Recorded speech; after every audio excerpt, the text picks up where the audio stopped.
साईबाबांच्या पवित्र भूमीमध्ये आज आदरणीय व्यासपीठ, ह्या आदरणीय व्यासपीठावर बसलेले आमच्या शालिनीताई आणि राधाकृष्ण विखे पाटील साहेबांचे पुत्ररत्न आपल्या ह्या महाराष्ट्र राज्याला नव्हे तर आपल्या शिर्डीकरांना सुद्धा लाभलेले आहे। दादांचं कौतुक करावं तेवढं कमीच आहे। असा पुत्ररत्न जन्माला घातला त्या मातेला माझं कोटी कोटी कोटी कोटी वंदन। सांगताना आनंद वाटतो, प्रत्येक आई बापाला वाटतं आपल्या मुलाने आपलं नाव कमावं। असं साहेबांना आणि ताईंना खूपच दादांचा गर्व असेल त्या मातेला। या निमित्ताने सांगू इच्छिते, आता तर सर्वांनी सगळंच सांगितलंय। आतापर्यंत शिर्डीचा विकास कुठेही इतका भरभरून झालेला आहे। आता आम्हा सर्व जे आम्ही पदाधिकारी आहोत, जे आम्ही उमेदवार आहोत, फक्त आम्हाला हात जोडायचं काम जनतेसाठी ठेवलेलं आहे। दादांचा आणि साहेबांचा फोटो लावून फक्त आम्ही जनतेसमोर हात जोडणार आहोत। कामं काही शिल्लक राहिलेली नाही। आतापर्यंत जे कामं केली ते आणि सांगायला आनंद वाटतो। इरिगेशन खात्यामध्ये जो आपल्या शिवाजी महाराजांचा पुतळा स्थापन करून तिथे आपले जे महाराजांचं पूर्वी कसं होतं ते दाखवणार, तर दादा मला सांगायला तुम्हाला आनंद वाटेल।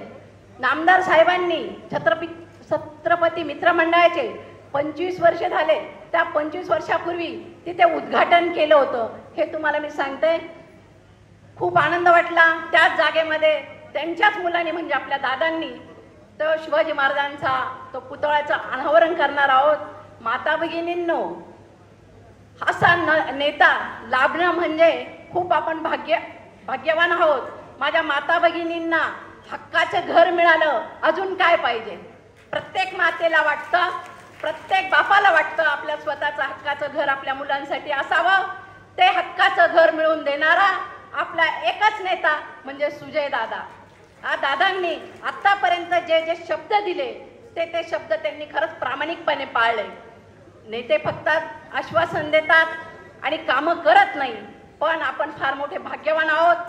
शिर्डीच्या पवित्र भूमीमध्ये त्यांनी बाबांच्या आशीर्वादाने हे जे काही कामं करत आहेत ते आपल्यासाठी खूप अविस्मरणीय आहे। बोलताना आणि सांगताना आनंद खूप वाटतो। वेळ झालेला आहे, जास्त काही बोलत नाही, पण जाता जाता एक मात्र नक्की सांगेल, दादा तुम्ही जे हे काम करत आहात ते अजून करणार आहात यात मात्र शंका नाही। असेच तुम्ही कामं करत राहा। माझ्या जनतेचा, माझ्या माता भगिनींचा, माझ्या बंधूंचा आशीर्वाद तुमच्या डोक्यावर कायमस्वरूपी राहील। तुम्ही जे जे सांगाल ते आम्ही करणार आहोत यात मात्र शंका नाही। मी माझ्या शिवसेनेच्या वतीने, नगर जिल्ह्याच्या वतीने दादांना खूप खूप शुभेच्छा देते। धन्यवाद। आम्ही त्यांचे आभार मानतो माझ्या पक्षाच्या वतीने। धन्यवाद। जय हिंद, जय महाराष्ट्र।